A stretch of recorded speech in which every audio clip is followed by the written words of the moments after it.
Hello everyone, this is Aman from MNIT Jaipur. स्वागत है आप सभी का हमारे इस यूट्यूब चैनल पर। और इस वीडियो में हम शुरू करने जा रहे हैं आपका मैथ का तीसरा चैप्टर, जो कि है pair of linear equations in two variables. इससे पहले हमने दो चैप्टर आपके कवर कर लिए हैं, जो कि पोलिनोमियल्स का है, रियल नंबर्स का है। उसमें हमने दो दो वीडियो दोनों के बनाए हैं। एक वीडियो में हमने उनकी थ्योरी कवर करी है, दोनों की चैप्टर्स की एक एक वीडियो में, और एक एक वीडियो में उनके न्यूमेरिकल्स कवर करे हैं। आपने नहीं देखे तो डिस्क्रिप्शन बॉक्स में मैं उनकी लिंक दे दूंगा, तो आप जा करके देख सकते हैं। अभी हम अपना ये चैप्टर शुरू करते हैं, pair of linear equations in two variable. तो सबसे पहले तो हम इस वर्ड को जानते हैं कि लीनियर इक्वेशन क्या होता है। बेसिकली ये आप क्लास 9 से भी जानते होंगे कि लीनियर इक्वेशन क्या होता है, लेकिन एक छोटा सा इंट्रोडक्शन मैं दे देता हूँ। अभी हमने पोलिनोमियल चैप्टर पढ़ा है, जिसके अंदर हमने लीनियर पोलिनोमियल की बात करी थी कि what is a linear polynomial. ठीक है, लीनियर पोलिनोमियल के थी। अब देखो इसमें लीनियर पोलिनोमियल, जैसे कि कोई भी linear polynomial x plus y, 2x+2y, तो अगर इसके इक्वल टू में कुछ लगा दिया जाए, अगर इसके इक्वल टू में कुछ लगा दिया जाए तो वो बन जाएगी इक्वेशन। जैसे यहाँ पे 5 लगा दिया गया तो वो बन गई इक्वेशन, अगर इस पे 0 लगा दिया गया तो वो बन गया इक्वेशन। ठीक है, तो इसकी डेफिनेशन आगे भी आने वाली है, लेकिन एक शॉर्ट सा इंट्रोडक्शन था लीनियर इक्वेशंस का। अब इसमें देखेंगे कि पेयर ऑफ लीनियर इक्वेशन क्या होता है। अब जैसे कि ये भी कुछ एग्जांपल्स हैं लीनियर इक्वेशंस के। इसके अगर इतना होता तब हम इसको बोलते हैं लीनियर पोलिनोमियल, इक्वल टू में कुछ दे दिया तब बोलेंगे लीनियर इक्वेशन। अब ये दो वेरिएबल हैं, इसके अंदर x है और y है, इसलिए बोलते हैं linear equation in two variables. अब इसके अंदर जैसे कि जनरल फॉर्मूला क्या होता है एक लीनियर इक्वेशन का, ये वाला होता है, जिसके अंदर a और b दोनों जीरो नहीं हो सकते हैं। एक जीरो हो सकता है या फिर दोनों जीरो नहीं भी हो सकते हैं, लेकिन एक को नॉन नेगेटिव होना कंपलसरी है।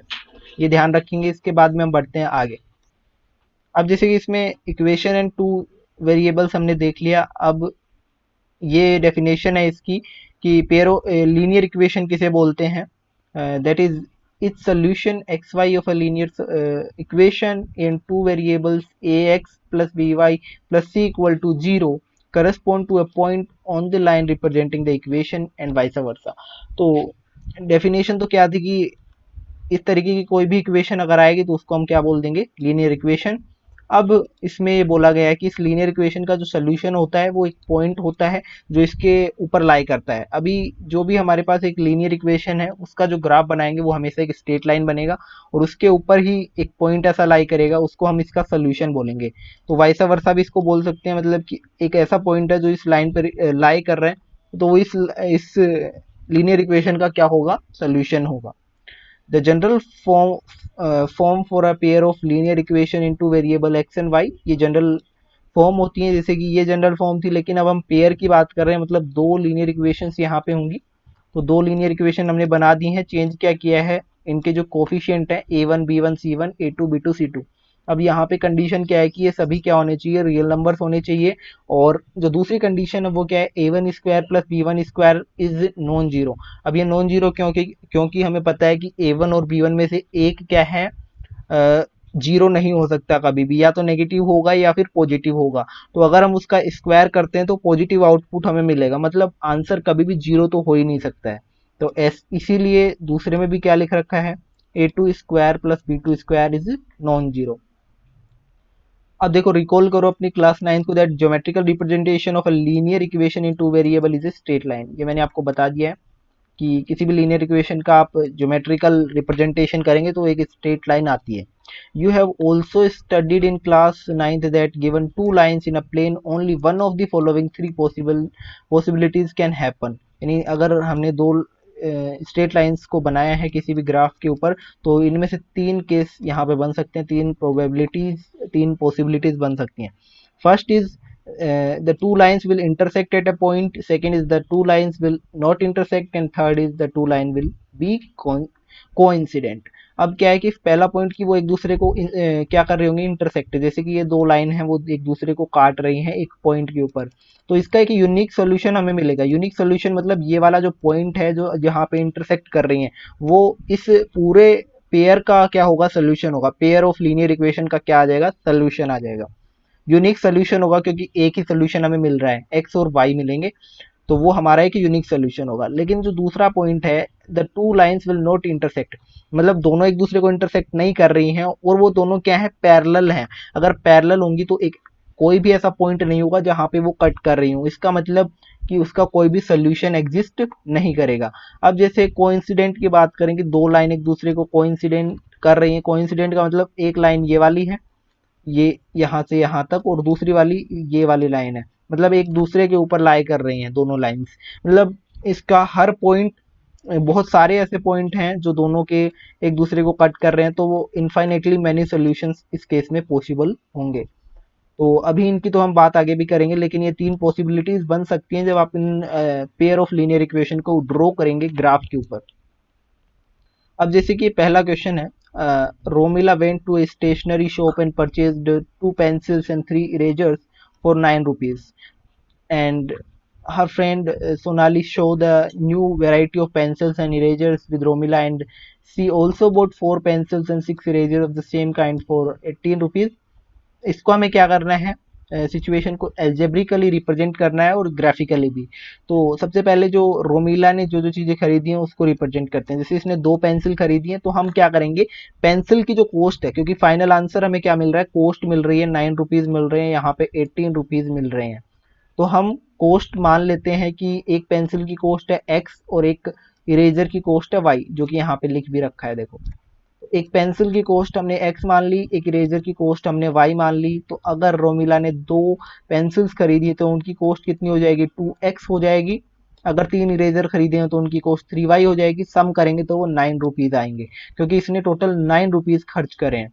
अब अगर हम बात करें सोनाली की, तो यहाँ पे उसने x रुपीज़ की एक पेंसिल थी, 4 पेंसिल खरीदी हैं तो 4x रुपीज़, और उसने एक इरेजर y रुपी का था, तो उसने अगर 6 इरेजर खरीदे तो वो 6y के हो गए। टोटल अगर हम इनको ऐड करते हैं तो वो 18 रुपीज़ आता है। तो इस तरीके से इक्वेशन हम बना लेंगे दोनों के लिए। अब इनको ग्राफ पे कैसे रिप्रेजेंट करना है वो देखते हैं। To obtain the geometrical representation, we find 2 points on the line representing each equation। अब देखो हमें 2 पॉइंट मिनिमम फाइंड आउट करने, 3 भी कर सकते हैं, 4 भी कर सकते हैं, लेकिन 2 से आपका ग्राफ इनका बन जाएगा। जैसे पहली इक्वेशन हमारी ये वाली है, तो इसके लिए हम ये टेबल बनाएंगे। ये वाली टेबल जो हमने बना रखी है वो उसके लिए है। वो इक्वेशन क्या है, 2x + 3y = 9। तो यहाँ पे हमने क्या किया है, एक तो यहाँ पे लिख लिया x और एक लिख लिया y। अब यहाँ पे x की जगह आप सबसे पहले जब 0 पुट करते हैं तो y की वैल्यू कितनी आएगी, 3 आएगी, क्योंकि ये पूरा टर्म 0 हो गया। यहाँ से 3 को हम डिवाइड में भेजेंगे तो y की वैल्यू 3 3 जा 9 आ जाएगी। इसी तरीके से x की जगह पे एक और वैल्यू पुट करेंगे और y की वैल्यू फाइंड आउट करेंगे। जब हमारे पास 2 आउटपुट आ जाएंगे, यहाँ से ये दो पॉइंट हमारे पास आ गए, तो इनको हम ग्राफ में डिनोट करेंगे। पहला पॉइंट क्या है, 0 3। तो 0 3 वाला पॉइंट यहाँ पे आएगा जहाँ पे x 0 है और y 3 है। दूसरा पॉइंट हमारे पास है 4.50, जो कि पॉइंट यहाँ पे है। तो इस तरीके से ये हमारी स्ट्रेट लाइन बन जाएगी एक। फिर जो दूसरी इक्वेशन हमें गिवन है, इसके लिए हम लाइन बनाएंगे। इसके लिए कैसे बनाएंगे, सेम ऐसे ही x की वैल्यू पुट करेंगे कोई भी, और y की वैल्यू हम निकालेंगे। जैसे एक बार तो हम यही वैल्यू पुट करके देखते हैं, जैसे इसमें 0 किया था तो इसमें भी 0 करते हैं।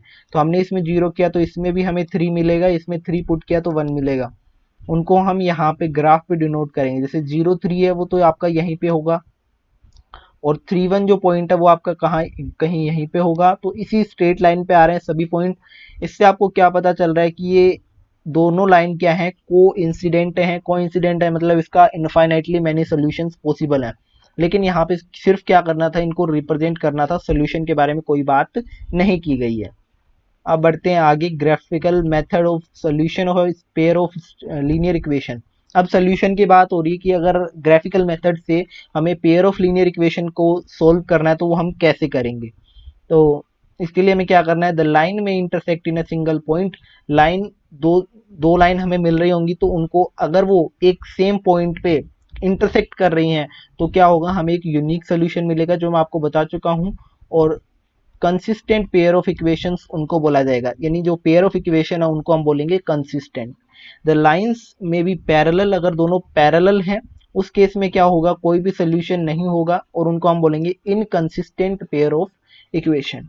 And the third case is the lines में बी कोइंसिडेंट अगर हैं तो उस केस में क्या होंगे, इनफाइनाइटली मैनी सॉल्यूशंस पॉसिबल होंगे। तो उस केस में हम उनको बोलते हैं डिपेंडेंट या फिर कंसिस्टेंट पेयर ऑफ इक्वेशन भी उनको हम बोल सकते हैं। The general form for a pair of linear equations हमें पता ही है, ये वाली ये जनरल फॉर्म होती है पेयर ऑफ लीनियर इक्वेशंस की, a1x plus b1y plus c1 is equal to 0, a2x plus b2y plus c2 equal to 0। ये हमने ऊपर भी देखा था। तो अगर इसमें हमें सॉल्यूशंस की बात करनी है कि कब इंटरसेक्ट करेंगी, बिना ग्राफ बनाए अगर हम देखना चाहते हैं कि क्या ये इंटरसेक्ट करेंगी, क्या ये कोइंसिडेंट होंगी या फिर ये पैरेलल होंगी, तो वो हम कैसे बता सकते हैं बिना ग्राफ बनाए। तो उसके लिए हमें कंपेयर करना होगा इनके कोफिशिएंट को, a1 a2 b1 b2 c1 c2 को। तो अगर a1 upon a2 is not equal to b1 upon b2 है, इसका मतलब दोनों लाइन क्या कर रही होंगी, इंटरसेक्ट कर रही होंगी एक दूसरे को। और एल्जेब्रिक इंटरप्रिटेशन इसका क्या होगा, एग्जैक्टली वन सोल्यूशन आएगा आपका, क्योंकि अगर एक दूसरे को इंटरसेक्ट कर रही हैं तो सोल्यूशन कैसा मिलता है, यूनिक सोल्यूशन मिलता है। दूसरा, अगर तीनों का जो रेशियो है a1 upon a2 b1 upon b2 c1 upon c2, अगर वो तीनों सेम है, इसका मतलब लाइन क्या है, दोनों लाइन क्या है, कोइंसिडेंट है। इसका मतलब इनफाइनाइटली मैनी सॉल्यूशंस यहाँ पे क्या है, पॉसिबल हैं। फिर लास्ट में, अगर ये a1 upon a2 is equal to b1 upon b2, लेकिन ये c1 अपॉन c2 के इक्वल नहीं है, इसका मतलब दोनों लाइन क्या है, पैरेलल है। पैरेलल होने का मतलब कोई भी सोल्यूशन यहाँ पे एग्जिस्ट नहीं करेगा। नेक्स्ट क्वेश्चन, अब क्वेश्चन करके देख लेते हैं, check graphically whether the pair of equations and is consistent, if so solve them graphically. तो सबसे पहले हमें ये जांच करनी है कि क्या ये दो जो इक्वेशंस हमें दे रखी हैं ये हमारी कंसिस्टेंट है या नहीं है। कंसिस्टेंट कब होंगी, जब एक यूनिक सोल्यूशन एग्जिस्ट करेगा। और यूनिक सोल्यूशन कब एग्जिस्ट करेगा, जब हमारे पास ये दोनों लाइंस इंटरसेक्ट कर रही होंगी एक दूसरे को। और इंटरसेक्ट कब करती हैं, बिना ग्राफ बताए हम कैसे बता सकते हैं, जब a1 upon a2 is not equal to b1 upon b2 हो। तो यहाँ पे देख लो a1 क्या है, ये इसका जो कोफिशिएंट है दैट इज 1, तो 1 अपॉन 2 यहाँ से आएगा, a1 अपॉन a2 करेंगे तो, और b1 अपॉन b2 करेंगे तो 3 अपॉन -3 जो कि -1 हो जाएगा, और ये आएगा 1/2 जो कि इक्वल नहीं है। इसका मतलब दोनों लाइंस क्या है, इंटरसेक्टिंग है। तो इंटरसेक्टिंग अगर है इसका मतलब कंसिस्टेंट पेयर ऑफ इक्वेशन यहाँ पे है, कंसिस्टेंट पेयर ऑफ इक्वेशन है। तो अब हमें क्या करना होगा, इसको आगे भी सोल्व करना होगा। तो आगे सोल्व करते हैं। आगे सोल्व करने के लिए ग्राफिकल मेथड में हम क्या करेंगे, सबसे पहले इन दोनों लाइंस का क्या बनाएंगे, ग्राफ बनाएंगे। ये तो हमें पता है कि वो लाइन बनेगी, लेकिन उसके लिए हमें 2 पॉइंट तो चाहिए लाइन बनाने के लिए। तो फर्स्ट ऑफ ऑल हम इसके लिए करेंगे, जो फर्स्ट लाइन हमारे पास है उसमें हम x की जगह एक बार 0 पुट करेंगे तो y की वैल्यू 2 मिलेगी, x की जगह 6 पुट करेंगे y की वैल्यू 0 मिलेगी। अब इसी तरीके से दूसरी के लिए भी हम टेबल बना लेंगे, और टेबल बना करके जब हम इसको ग्राफ में रिप्रेजेंट करेंगे तो कुछ इस तरीके का आ जाएगा। यानी जो जो पॉइंट आपको मिले हैं उनको आप इस ग्राफ में प्लॉट कर देंगे। तो आपको यहाँ से देखने के लिए क्या मिल रहा है कि एक ऐसा पॉइंट है जहां पे दोनों लाइन इंटरसेक्ट कर रही हैं। तो ग्राफ से भी आपको पता चल रहा है क्योंकि ये इंटरसेक्ट कर रही हैं तो कंसिस्टेंट तो है। तो इसका जो सोल्यूशन क्या होता है, जहां पे इंटरसेक्ट करती हैं वो point he pair of linear equation का सोल्यूशन होता है। तो इसका सोल्यूशन है 6 0। तो x की जो वैल्यू आएगी वो 6 आ जाएगी, y की जो वैल्यू आएगी वो 0 आ जाएगी। तो ये क्या है, इस पेयर ऑफ लीनियर इक्वेशन का सोल्यूशन है। ठीक है, यहाँ पे लिख रखा है the solution of the pair of linear equation is x equal to 6 and y equal to 0। तो इस तरीके से ग्राफिकल मेथड से आप किसी भी पेयर ऑफ लीनियर इक्वेशन को सोल्व कर सकते हैं। अब बढ़ते हैं हम हमारे नेक्स्ट क्वेश्चन की तरफ, वो भी ग्राफिकल मेथड से करते हैं। जैसे इसमें क्या बोला गया, graphically find whether the following pair of equations has no solution, unique solution and infinitely many solution. तो सिंपल सा तरीका है, वही हम यूज करेंगे जो टेबल मैंने आपको ऊपर दिखाई थी।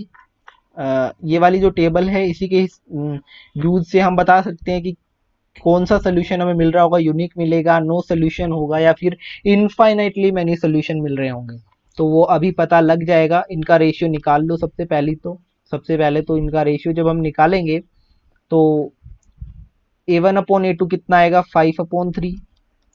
ये दूसरे तरीके से कर रखा है, मैं आपको अपने तरीके से बता देता हूँ। 5 अपॉन 3 यहाँ से आ रहा है -8 अपॉन -24 अपॉन 5, और एक आपका आएगा 1 अपॉन 3 अपॉन 5। तो ये आपका 5 अपॉन 3 हो गया। इसमें क्या करेंगे, 5 ऊपर चला जाएगा, 3 नीचे हो जाएगा, क्योंकि आपको पता है a upon b upon c upon d को आप कैसे लिखते हैं, इसको ऐसे भी लिख सकते हैं AD अपॉन BC। तो ये आपको पता होगा, इसलिए जो फोर्थ टर्म है वो ऊपर चला जाता है, थर्ड टर्म नीचे रहता है। तो ये भी क्या हो जाएगा, 5 अपॉन 3। इसको जब सोल्व करेंगे तो इसमें 5 आपका कहाँ चला जाएगा, ऊपर, और 5 जब आपका ऊपर गया तो ये भी आपका 5/3 बन जाएगा इसको सोल्व करेंगे तो तीनों आपके इक्वल आ रहे हैं 5/3 5/3 5/3।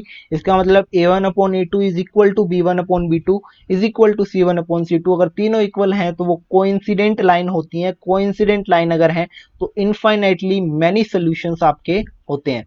तो इसको करने के लिए आप अपने एंड से कर सकते हैं इस क्वेश्चन को, ग्राफ वगैरह बनाइए और इनफाइनाइटली मैनी सॉल्यूशंस आपके होंगे, ग्राफ आप बना सकते हैं। ठीक है, अब हम बढ़ते हैं दूसरा मेथड जो है algebraical methods of solving a pair of linear equations. तो इसमें हम बात करेंगे दो मेथड्स की, सब्स्टिट्यूशन मेथड और एलिमिनेशन मेथड। ठीक है, तो जो सब्स्टिट्यूशन मेथड है उसमें हम बेसिकली करते क्या है, we shall explain the method of substitution by taking some examples. तो पहले तो हम एग्जांपल लेते हैं, उसके बाद में मैं आपको स्टेप्स भी बता दूंगा कि किस तरीके से करना है। तो पहले क्वेश्चन से आपको अच्छी फील आ जाएगी कि किस तरीके से हम करते हैं। तो जो पहला एग्जांपल है that is solve the following pair of equation by substitution method. तो इसको हमें सब्स्टिट्यूशन मेथड से सोल्व करना है। तो स्टेप फर्स्ट आप क्या करेंगे, we pick either of the equations and write on one variable in terms of the other। तो जैसे आपने इनमें से कोई भी इक्वेशन ली, ये ले सकते हैं या फिर ये वाली। इस क्वेश्चन में हमने ये वाली ले रखी है, कोई दिक्कत नहीं है। और यहाँ से आप एक वेरिएबल को दूसरे वेरिएबल की टर्म में लिख लेंगे, दूसरे वेरिएबल की फॉर्म में लिख लेंगे। यानी जैसे आप ये लेते तो इसमें आपके x की वैल्यू कितनी आ जाती, x की वैल्यू आती 2 + 15y 2 + 15y/7 इस तरीके से आ जाती। तो ऐसे ही आपको एक वेरिएबल को दूसरे वेरिएबल की टर्म में लिखना है। आपने जब ये कर लिया इतना काम, उसके बाद में स्टेप नंबर 2 में क्या करना होगा, स्टेप नंबर 2 में आपको करना है जो भी आपने वेरिएबल की वैल्यू निकाली है दूसरे वेरिएबल की फॉर्म में, उसको आप दूसरी इक्वेशन में पुट कर दीजिए। जैसे हमने यहाँ पे सेकेंड इक्वेशन को यूज किया है, उससे हमने वेरिएबल की वैल्यू निकाली है, तो उसको हम फर्स्ट इक्वेशन में पुट करेंगे। तो ये जो x की वैल्यू यहाँ पे आ रही है 3 - 2y, इसको हम फर्स्ट इक्वेशन में पुट कर देंगे। फर्स्ट इक्वेशन क्या थी, 7x - 15y = 2। तो x की जगह पे हमने क्या पुट किया, 3 - 2y। इसको सोल्व करेंगे तो ये हमारे पास बनेगा। अब यहाँ से क्या बन रहा है, -14y - 15y, तो माइनस का 29y हो गया। अब ये 21 प्लस का था, इधर गया तो माइनस का हो जाएगा, -21 + 2 कितना हो जाएगा, माइनस का 19। तो यहाँ से y की वैल्यू कितनी, 19/29, क्योंकि ये -29 डिवाइड में जाएगा, माइनस से माइनस कैंसिल, तो 19/29। अब स्टेप नंबर 3 क्या है, y की वैल्यू आपको मिल चुकी है तो उसको आप कोई भी इक्वेशन में पुट कर दो, चाहे फर्स्ट में या सेकंड में, आपको x की वैल्यू इजीली मिल जाएगी। तो अब क्या करना है, substituting the value y in the equation 3। तो इसने जो है वो इक्वेशन 3 में पुट कर रखा है, आप किसी भी इक्वेशन में पुट कर सकते हैं, 3 में कर सकते हैं, 1 में कर सकते हैं, 2 में, किसी भी इक्वेशन में पुट करिए y की वैल्यू को, x की वैल्यू मिल जाएगी। तो जो हमारे पास x एंड y की वैल्यू आई वही इस पेयर ऑफ लीनियर इक्वेशन का क्या होगा, सोल्यूशन होगा। तो अब इसको वेरीफाई कैसे कर सकते हैं हम, जैसे x और y की वैल्यू हमें मिल चुकी हैं, आप किसी भी इक्वेशन में x और y की जगह पे ये वैल्यूज पुट करिए और देखिए कि क्या आपका LHS = RHS आ रहा है। अगर आ रहा है इसका मतलब ये है कि ये सही वैल्यूज आपके पास आई हैं।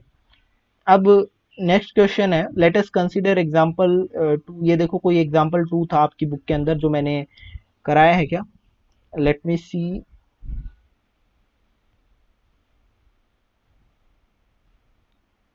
हाँ, ये वाला जो एग्जांपल हमने किया है इसके अंदर हमने जो ये इक्वेशंस बनाई थी दो, इन्हीं की बात वहां पे कर रहा है। Question number 9। ठीक है, इसमें क्या बात की गई है कि जो ये दो इक्वेशन हमने उसमें बनाई थी, अब क्या बोला है, the cost of 2 pencil 3 erasers and the cost of 4 pencil 6 erasers, find the cost of each pencil and each eraser। तो उसको तो हमने सोल्व किया था ग्राफिकल मेथड से, एक्स एंड वाई की वैल्यूज निकाल ली थी। नहीं, वैल्यूज हमने उसमें नहीं निकाली थी, सिर्फ हमने उसमें ग्राफ बनाना सीखा था कि किस तरीके से हम ग्राफ बनाएंगे और कैसे हम इसको लिख सकते हैं एल्जेब्रिक फॉर्म में किसी भी सिचुएशन को। तो वो तो यहाँ तक हमने सीख लिया था उसके अंदर। अब इसको सोल्व कैसे करना है वो देखना है, वो भी एल्जेब्रिक मेथड से। तो दो इक्वेशन हमारे पास है, तो क्या करेंगे आप, फर्स्ट इक्वेशन जो भी है या फिर दूसरी इक्वेशन जो भी है उसमें से एक वेरिएबल को दूसरे वेरिएबल की फॉर्म में लिख लेंगे। तो जैसे हमने यहाँ पे फर्स्ट में लिख रखा है x की वैल्यू इक्वल टू आएगी 9 - 3y/2। तो ये 9 है, 3y इधर जाएगा, माइनस का हो जाएगा और फिर 2 डिवाइड में चला जाएगा। तो ये थर्ड इक्वेशन आपके पास बन के आएगी। Now we substitute this value of x in equation 2। जैसे आपने इससे पिछले वाले क्वेश्चन में किया था, जो भी आपके पास वेरिएबल की वैल्यू आती है वो आप दूसरी इक्वेशन में पुट करेंगे। तो दूसरी इक्वेशन आपके पास कौन सी है, ये वाली। यहाँ पे आपने x की जगह पे 9 माइनस 3y/2 पुट कर दिया। तो जब ये पुट किया तो कुछ ऐसा इंटरफेस सामने आ रहा है। ठीक है, अब यहाँ से हम वैल्यू निकालेंगे y की, लेकिन निकालेंगे कैसे वैल्यू y की। जब आप इसको सोल्व करते हैं तो आपके पास इधर भी 18 बन गया, इधर भी 18 बन गया, y गायब हो गया है। y गायब हो गया मतलब हम y की वैल्यू नहीं निकाल पाएंगे। और अगर हम y की वैल्यू नहीं निकाल पा रहे हैं, इसका मतलब this statement is true for all values of y, यानी y है ही नहीं इस इक्वेशन में, मतलब y का कोई रोल ही नहीं है, मतलब y की जगह कुछ भी हो आंसर 18 ही रहने वाला है। मतलब this statement is true for all values of y की जगह पे कोई भी वैल्यू रख दो, ये स्टेटमेंट हमेशा क्या होगा, ट्रू होगा। However we do not get a specific value for y as a solution, हमें कोई स्पेसिफिक वैल्यू नहीं मिली है, therefore we can not obtain a specific value of x, इसलिए हम x की वैल्यू भी नहीं निकाल सकते हैं। This situation has arisen because both the given equations are the same. क्या आप देख पा रहे हैं कि दोनों इक्वेशन सेम है, बस इसमें अगर 2 का मल्टीप्लाई अगर हम कर दें फर्स्ट वाली में तो सेकेंड इक्वेशन आपको मिलेगी।